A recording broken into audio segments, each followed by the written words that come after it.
Hey guys, and welcome back to another episode of the Eternal Cylinder. Before I make it back out to some more adventuring, I thought you might like to know that I have 122 levels of experience to spend. I'm probably just going to dunk it all into, let me think, probably just stamina and health. My Trebhum pack, I mean, how many more can I add to my pack actually? Let's go find out quickly, since I'm already here. I can have more leadership. I mean, it's only 25 levels, so may as well, and that is the maximum level reached. Wow. So I've officially reached the maximum of my pack, which I believe is 14. Yes, it is indeed 14. You can only have up to 14 Trebhum at a time. Oh, I see more levels. I've somehow missed all of this. I'll grab that in a second. And otherwise, may as well grab more health. May as well grab more stamina. When it comes to the food and water, I'm just really not fussed about that, to be honest. May as well just get loads and loads. You know what? Let's get some more stamina then, shall we? Perfect. And let's get one more little bit of health. And that's how you spend about 100 levels instantly.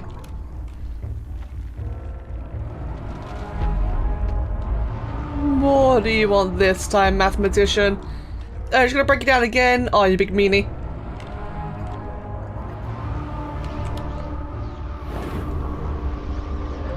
I was having a bit of a hard time with that one actually. It took a bit longer than usual. I still don't understand why he doesn't just do that every time. Like, he's more than capable of doing it. He just casually jumps over it again and again, no problem at all, and starts pushing it himself. Can I just say though, this music is absolutely banging. This is awesome. In fact, this again is like actually the music at the end of the endless mode when there are no more towers to get. Thankfully we have a tower this time, you know, in the regular game. Oh, but this music though, I love, like, just the pacing, just like really, you know, builds up the urgency. So cool. The music overall in this game is just fantastic, to be honest. Oh, baby Garling just got absolutely owned. There it was.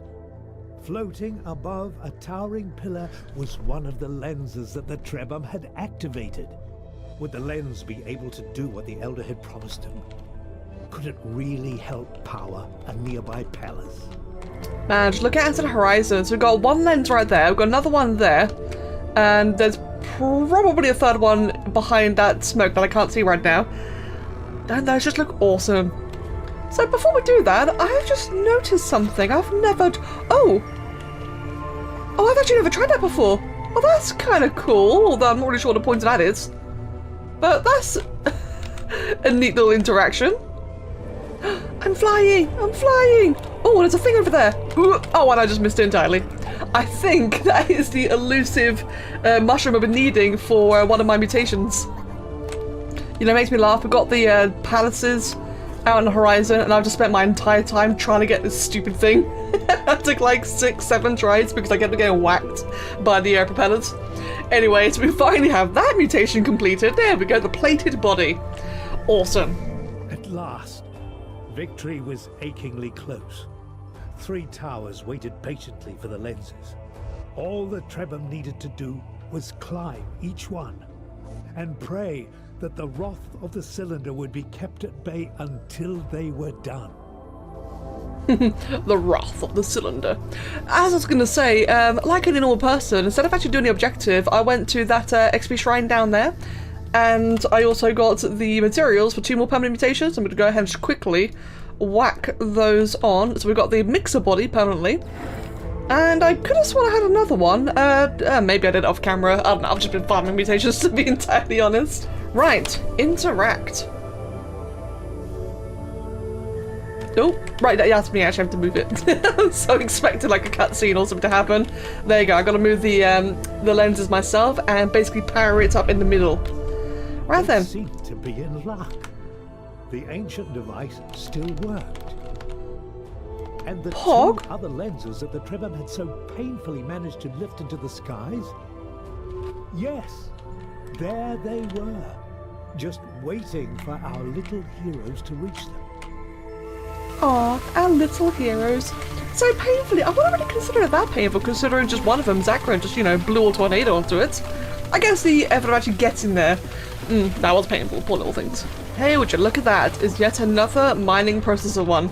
I love how they're incredibly common during this stage in the game when by now you've gotten a permanent one, but early in the game when you need it the most, there's like barely any. Oh dear, I'm not gonna bother picking them up anymore. Right, and we've got lens number 2. Ooh, right about there. It's a little bit fiddly. Very sensitive, these controls. Awesome. Only one more lens waiting to be awakened. Only one more struggle across sand or water, and they would have achieved the task they were entrusted with. It was exhausting, but the memory of the 2 brothers of the desert gave them the strength to keep going. And thus it is time for lens number 3. But wait, I don't see a thing. Oh wait, over there? There it is. Again, I mean, if you ignore like the giant glowing rings, it's a little bit hard to spot. No, that was just bad. He emerged! Where did he come from? Just casually out the ocean. I'm gonna burn his face.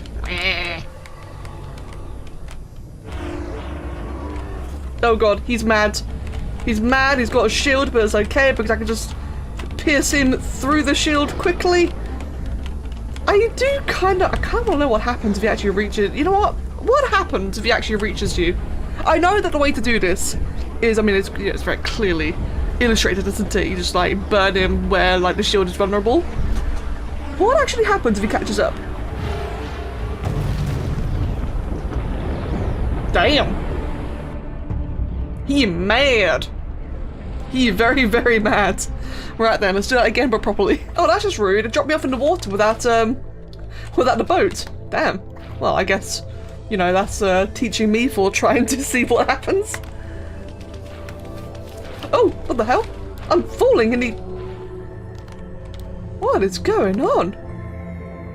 Okay, I'm floating, but I'm falling at the same time. That was very strange. I had full stamina. Oh, okay. Yeah, lesson learned. Don't intentionally lose again. Makes the game very angry.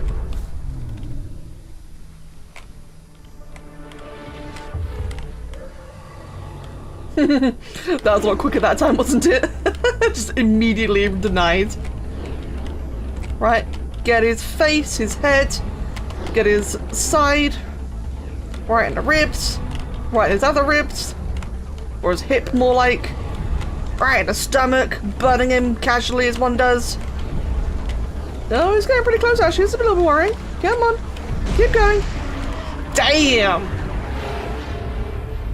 Just took off a great big chunk of him. The Trebhum, in shock and having barely survived, did not know what to think. One of their most dangerous enemies lay dead. The eternal cylinder was immobile and quiet in the distance. The floating palace where they had expected to dance and sing for all those left behind was out of reach. And then came a call. It was very subtle and weak at first, but grew stronger and stronger. Was it the ones trapped in the cylinder calling to the Trebhum? Was it the voice on their memories urging them on? The portal into the cylinder's dreams lay open. They had not yet reclaimed all the abilities of their ancestors. Wandering that strange world once again would take great bravery. But with all they'd been through, they had gained the courage to do what needed to be done. It might be reckless, it might be dangerous, but they had to step inside one more time. Now isn't that just ominous?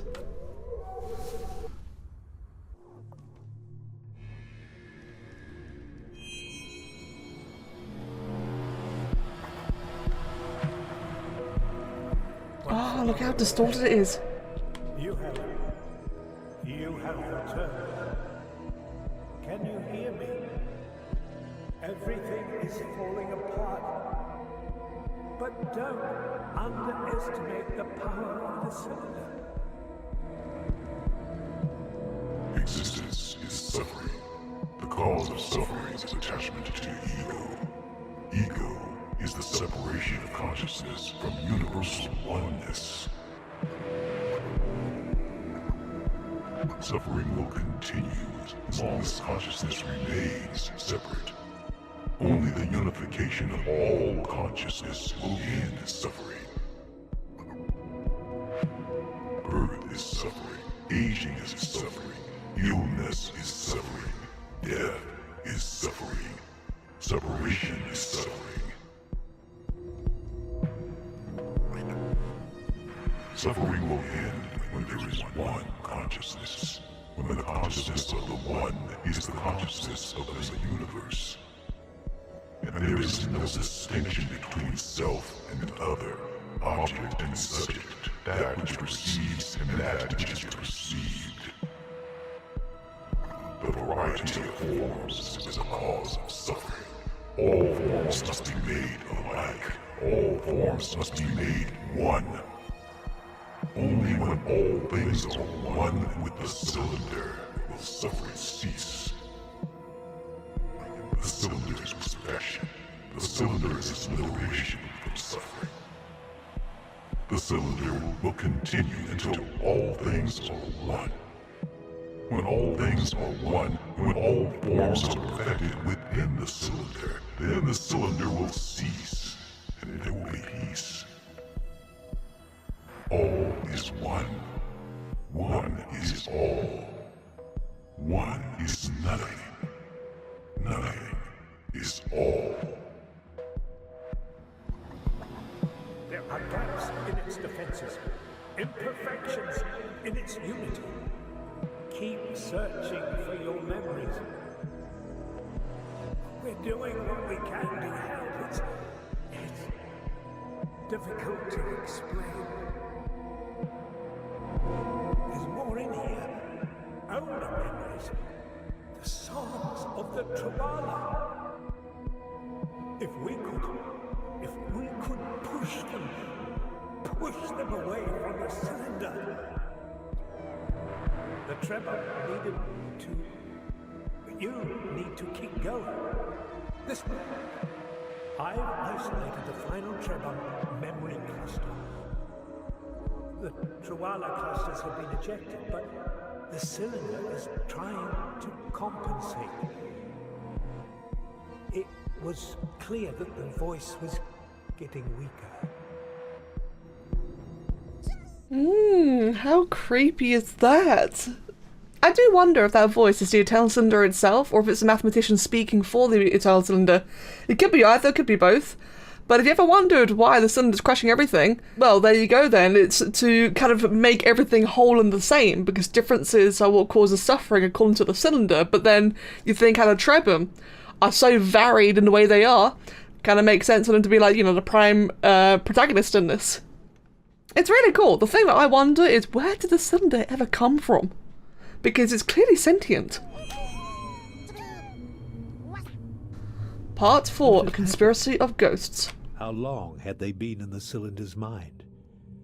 It had felt like a short time to the Trebhum, but when they returned, the world had changed. It seemed as if parts of the cylinder itself had spilled out, its dreams corrupting the land.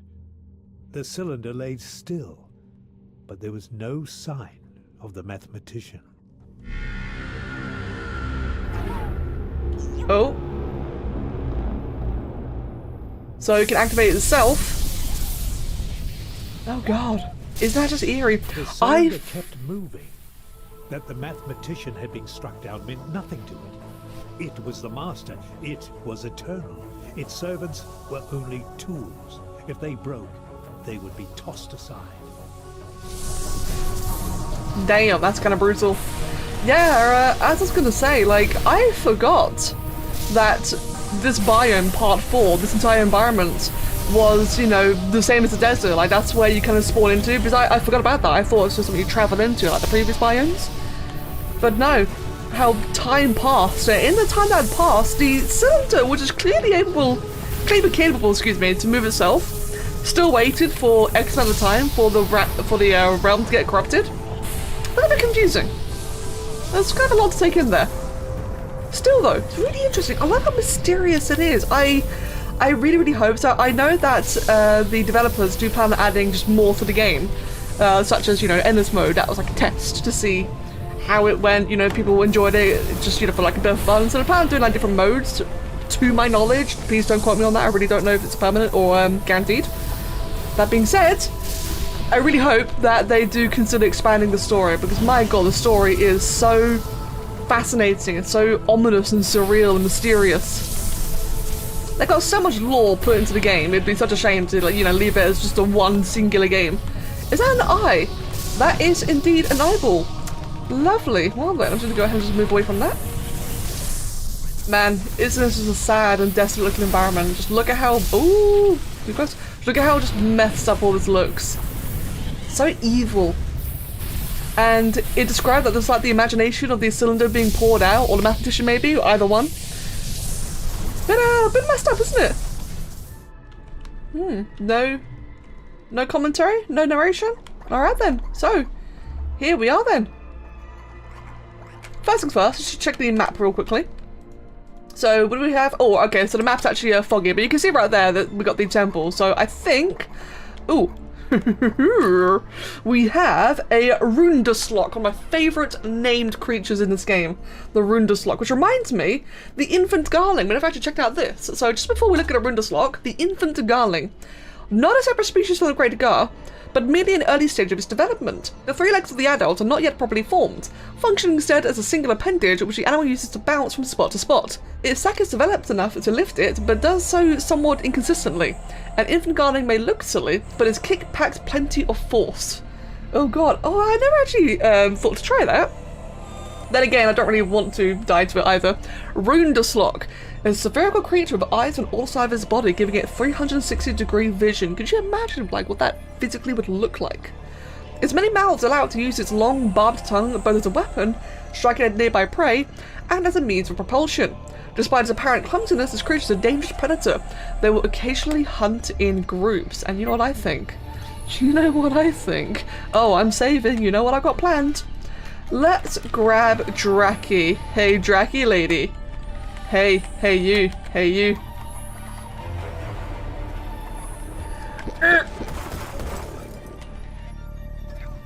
Did it die? Oh god, no, well, it just killed several of my guys. Oh, and it killed even more. Well.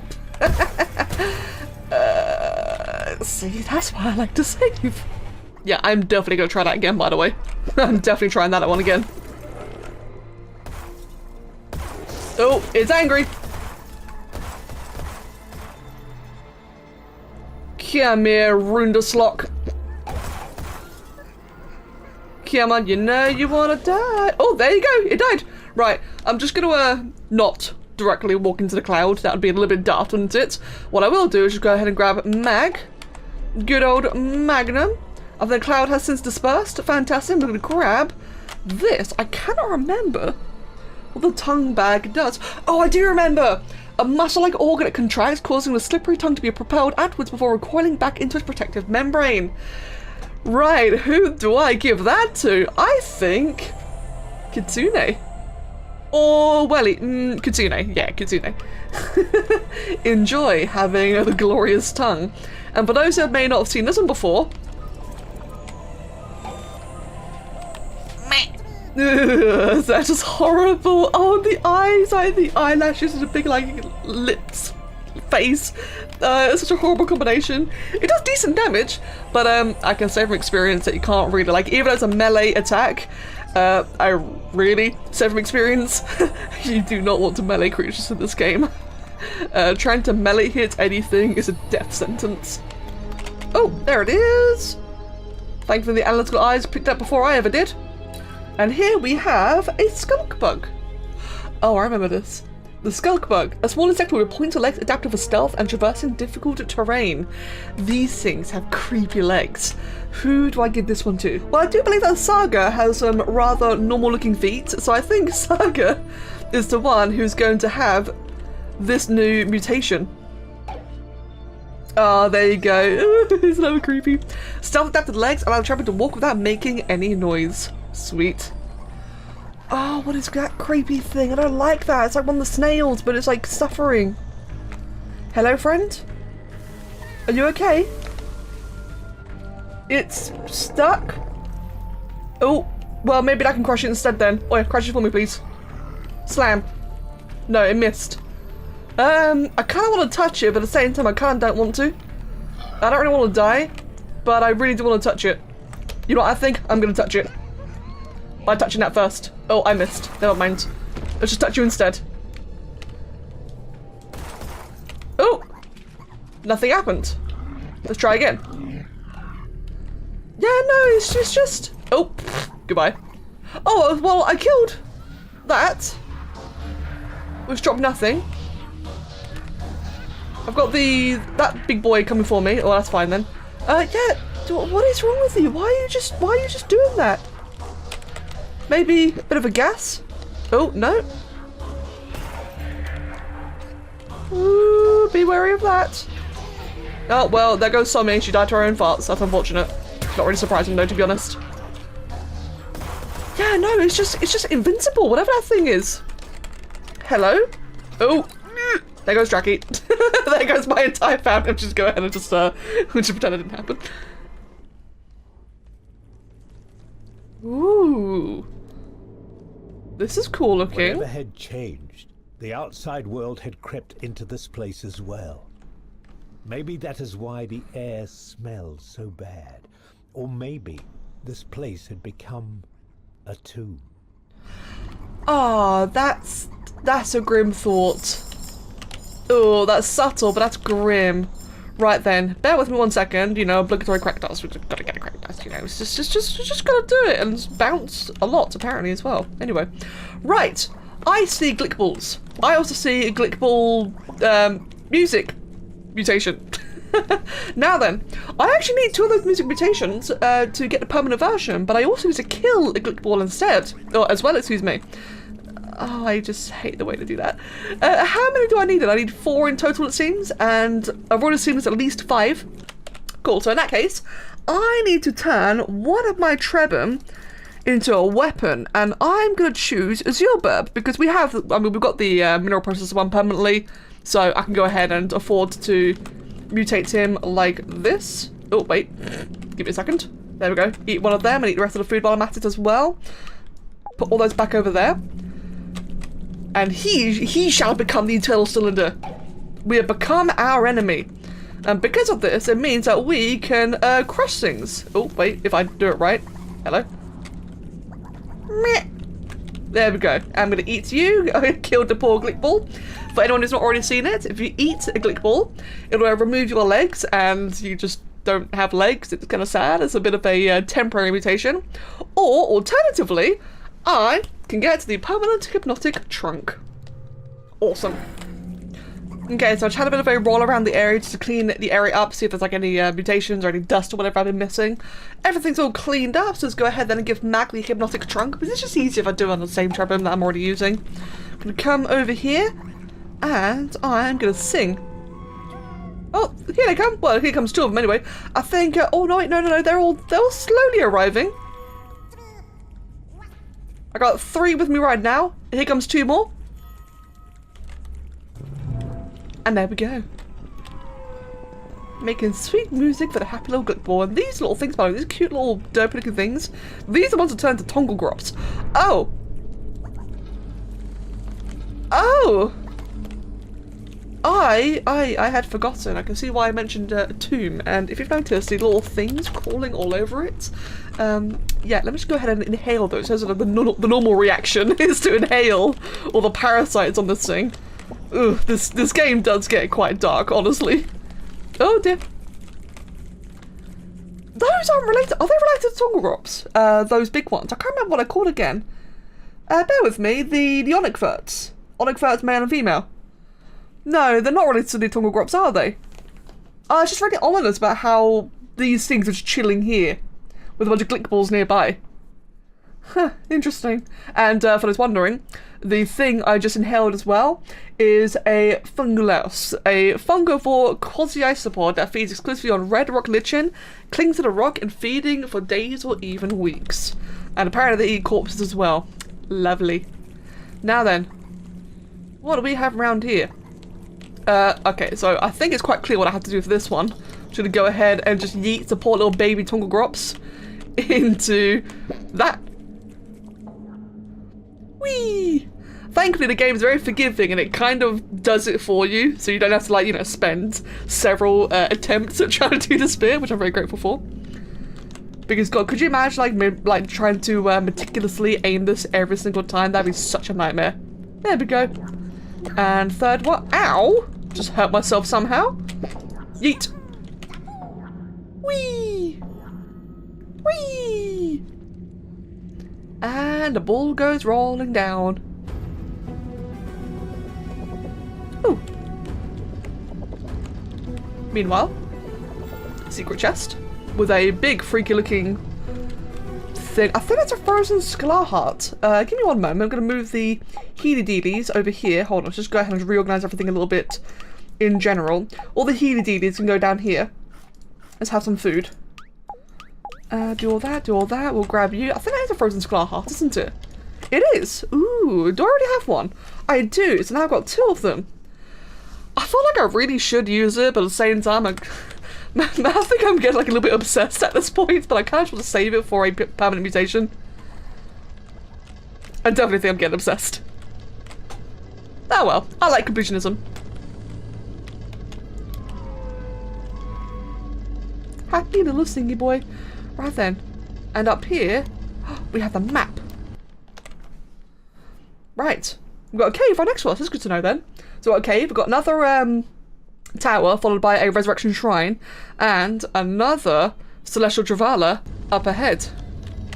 Is there anything else to do in here? I think we might be done. And now it is time for a happy little cavey in scary, ominous land. In here we've got a whole bunch of filter trunks. We've got some bioluminescent whatchamacallies. We've got another mineral. Oh my goodness. That reminds me. So I have been slowly converting like a bunch of my redundant mutations into like bombs and such. But I've looked it up and things like the mineral processor, the third eye or the amber eye, and the mixer, it doesn't seem like I can actually turn to anything. So these, I begrudgingly may just have to go ahead and yeet. And I've used them anymore. At least not that I've seen so far. I'm a little bit hesitant to do so, but I mean, I can't get a mixing combination. I can't get anything that works. So I think we're sorted. Right. With that being said, I have checked. The episode's been going on quite so long enough, so we're going to have a quick little scan over here, and I'll grab all the dust and such afterwards. Is there anything special in here? Just lots of dust all over the place. Loads of rocks all around there, and a couple of Celestial Travala statues. We've got a dead Hoppapod, or Hoppapod. Can't remember the full name. And more of these lichen-eating parasites, which is great actually. They're really good for healing, so that's definitely very handy to pick up on. And this is a creepy looking cave, isn't it? It's awesome though. Why is it bioluminescence there? I can understand why the filter's here, but not the bioluminescence. It's quite surprising. But yes, as I said, the episode's been going on for long enough, so I'm going to go ahead and end it up here, or wrap it up here even. So as always, thank you all so much for watching. I really hope you've been enjoying it. Show mutation tree. Did I... Wait, why did that just appear? Do I have something? No? Well, okay. Anyway, thank you all very much for watching, and I hope you have an absolutely wonderful day. Cheers.